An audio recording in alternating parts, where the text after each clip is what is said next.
Европын холбооны Switch Asia хөтөлбөрийн санхүүжилттэйгээр эдийн засгийн ногоон шилжилттэй төсөл Монгол улсад анх удаа хэрэгжиж байна. За тус төслийн хүрээнд ногоон бизнесийг дэмжих хурдасгуур хөтөлбөр сар бүр зохион байгуулагдаж байгаа юм.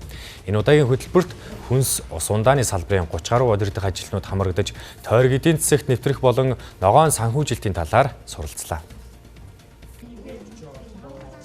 Сургалтын гол зорилго нь үйлдвэрлэгчдийн байгаль дээлтэй үр ашигтай менежментийг нэвтрүүлэх, хэрхэн тойрог эдийн засагт шилжих, цаашдаа ногоон зээлд хамрагдах боломжуудыг заах юм а. Төслийг PPL-ийн нийт, олон улсын төрийн бас байгууллага, Монголын доктортой санхүүжилтийн холбоо, хөгжлийн шийдэл төрийн бас байгууллага болон Caritas Czech Republic олон улсын төрийн бас байгууллага хамтран хэрэгжүүлж байна. Парисын хэлцээрийн дагуу Монгол улс 2030 он гэхэд хөдөлмжийн ялгарлаа 22.7%-аар бууруулна гэсэн амлалт өгсөн байгаа. Энэ төслийн хүрээнд бичил жижиг дунд үйлдвэрлэгчдэрээ дамжуулж бид бүхэн энэ амлалтад хүрэх дэмжлэгийг бол үзүүлж ажиллана.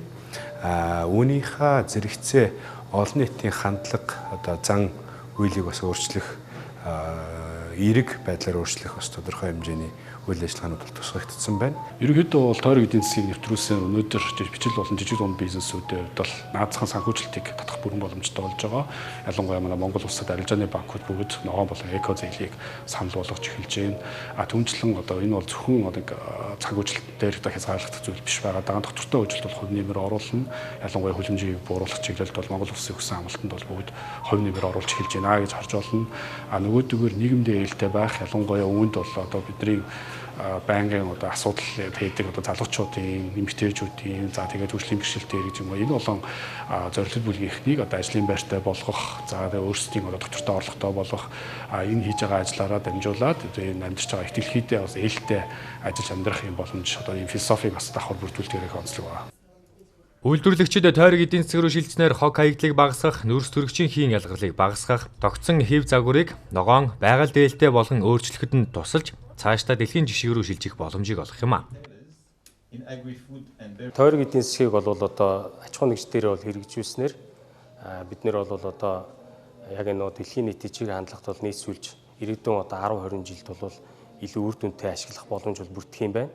За жишээлбэл манай дээр бол бид нэр бол ургамлаа 1 жил тариалаад олон наст ургамал тариалж байгаа учраас жил болгон хөрсөө боловсруулахгүй. Энэ маань бол CO2-ийн хэмжээг бол бууруулах юм байна.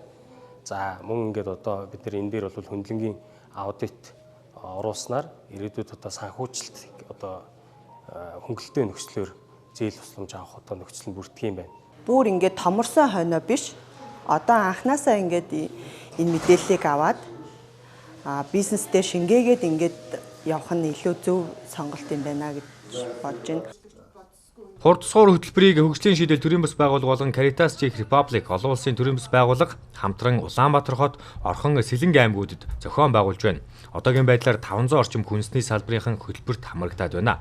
Хэрвээ та бизнестэй ногоон загварыг нэвтрүүлж, тойрог эдийн засагт шилжсэн салбарын анхдагчтай нэг болохыг хүсвэл тус хөтөлбөрт хамрагдах боломжтой.